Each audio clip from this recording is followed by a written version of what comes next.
everybody. It's Monday. Is it Monday?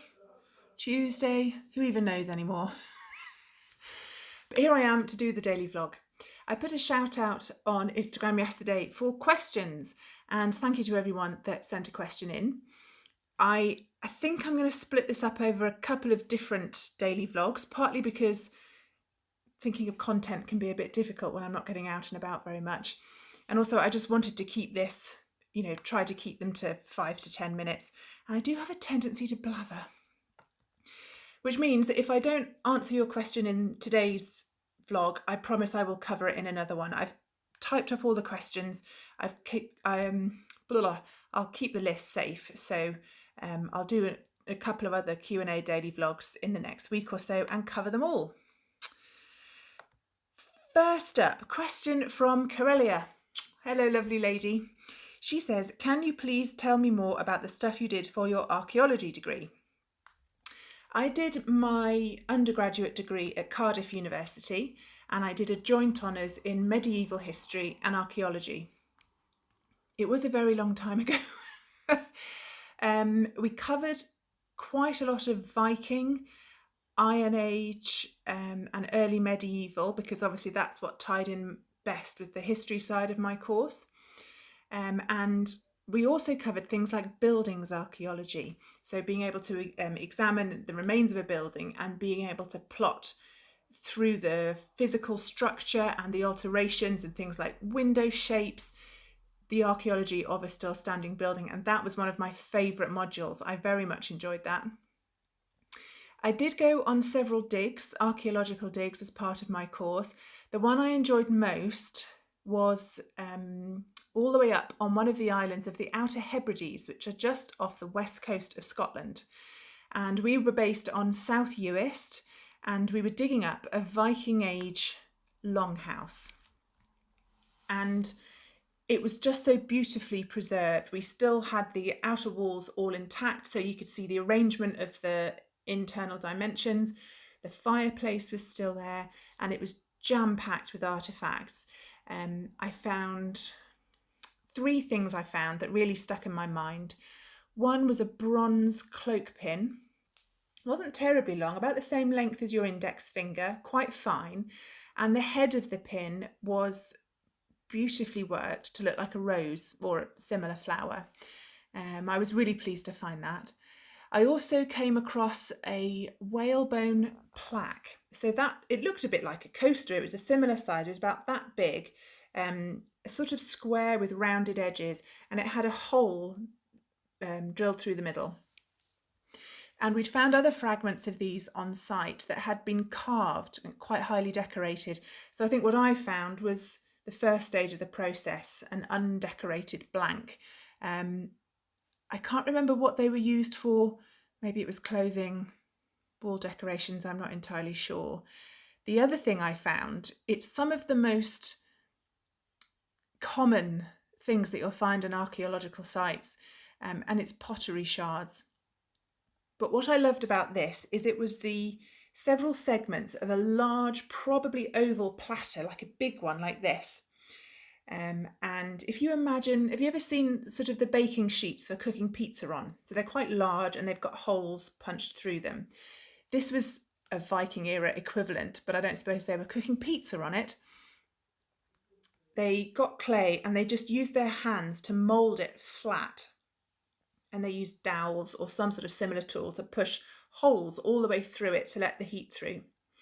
But what I loved was that because they used their hands to make the shape, there were fingerprints preserved in the clay. And I just couldn't get over the fact that there was a Viking era person's thumbprint or fingerprints in this, and I could put mine in there.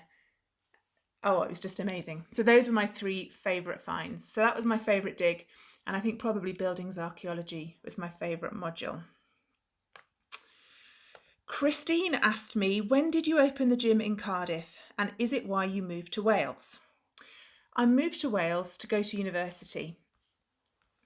I wanted to particularly do medieval history with archaeology, and there was only Cardiff and St Andrews in Scotland that would let me pick medieval history. I plumped for Cardiff. My dad went to Cardiff University donkeys years ago, and the Welsh side of my family is from Neath. And interestingly, my dad used to live in Barry, just the other side. We're on the island, and his old school halls of residence were on the Cold Nap, which is just the other side of the old harbour.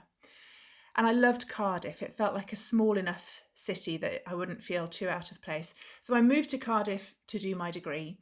I met Dave back home in Stratford-on-Avon just before I came away to university. So he came down to Cardiff to be with me. The reason we stayed is because it was much cheaper to buy housing and set up a business than it was back home in the Midlands. We opened the gym in 2011, so quite a long time ago. I think we're in our 15th year at the moment, so that's why we came to Wales. Kate McGee 8, what made you decide to start the knit tea retreats? Good question. Jenny, who is Owl About Yarn. Hey, lovely lady, I miss you. We need a video call soon. Anyway, Jenny and I were starting to visit yarn shows together, sometimes just as visitors and sometimes selling Owl About Yarn, having stands and things. And we realised that apart from Wonderwool, which is right in the middle of Wales, and the West Wales Wool Show, which is a very small one-day show, there was nothing really in the west of the UK.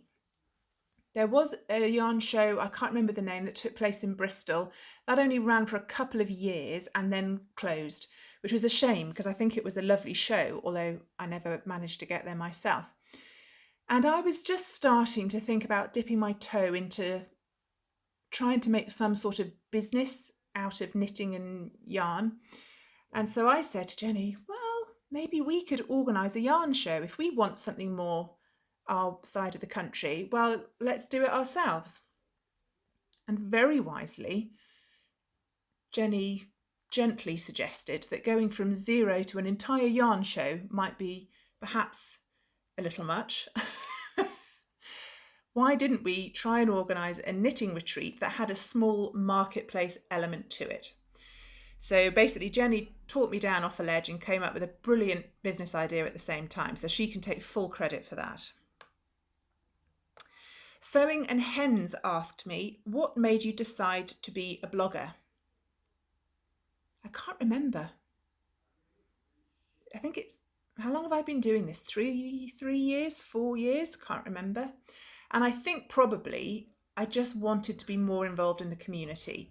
I did have a local knit group in Cardiff, but when my shifts changed with work and a couple of other people suddenly couldn't come anymore and had to do different evenings. So that side of things I was struggling to stay involved in just because of how my life was working at the time. And I was getting more into knitting and I was really enjoying other people's vlogs. So I thought maybe, again, if you have a problem, find your own solutions. I thought I started my own podcast and I'm very glad I did because you're all fabulous. Ken Debs asked me, do you like living in Wales? Yes, I absolutely love living in Wales. I love it. I love that I live on Barry Island. The beach is just 200 metres away. I love that we're quite close to Cardiff as well. So if you want a bit of city life and shops and nice restaurants, it's just a train ride away or a short drive. And it's really nice for the kids as well. They're very familiar with the train, so they're on and off the trains to see their friends and head into the big smoke. But mostly what I love about Wales is the wild side of it. The countryside where I used to live in Stratford-on-Avon is beautiful, but it's quite chocolate box. It's thatched cottages, it's the Cotswolds, it's beautiful farmland. Jump in the car in Wales and within 20 minutes you can be wild. The Brecon Beacons is 40 minutes away and you can really get away. And before we had the kids and the gym business, we spent nearly all of our free time and weekends camping with friends. We used to go hiking and mountain biking and we used to go and do canoe hire. And I absolutely love that. I am at my happiest halfway up a mountain with a sweaty cheese sandwich and a flask of tea. So yes, I love Wales. I just wish that it was a bit closer to home. Mum and Dad and my brother and his family are a good 2.5, 3 hours away. And I would like to see them more. Luckily, my parents are retired, so when they're not housebound because of coronavirus, they do come down and stay, which is lovely. And I'm missing them lots as well. So yes, I love Wales. Okay, last question for this one. Oh, Emma, Folky Felts. Hey, Emma, how are you doing? Emma lives in mid Wales, so she will know exactly what I mean about the wild side of Wales. Where is the weirdest place you have knitted? Weirdest place? I'm very happy to knit in public. So I've knit on trains, I've knit in line in shops and supermarkets and the doctor's surgery, I've knit in hospital waiting rooms, I've knitted in restaurants, I've knitted in pubs. I have no shame. Perhaps the weirdest place I've knitted is in the squat rack at work. When you're doing really heavy weights, so classic strength training, you need several minutes in between each of your weightlifting sets to let your muscles recover. So you do just have to sit down, well, not necessarily sit down, but you have to wait 2 to 3 minutes in between sets. And that drives me spare. I don't like pointless hanging around. So I have been known to do a few rows on a sock in the squat rack, which always gets me the odd side eye. But I think the members are used to me now. So that's probably the weirdest place I've knitted. That is today's questions. Thank you for sending those in, and I will do another Q&A session. I've probably got 2 more daily vlogs worth of questions in this list. So if I didn't get around to you today, don't panic. I'll record again next time. Thank you very much for watching. Please check the drop down box down below for links to all of my places. And there's my coffee account link on there. There's my Instagram links, all of the things, all of the places. Thank you very much for watching, and I will see you again tomorrow. Bye.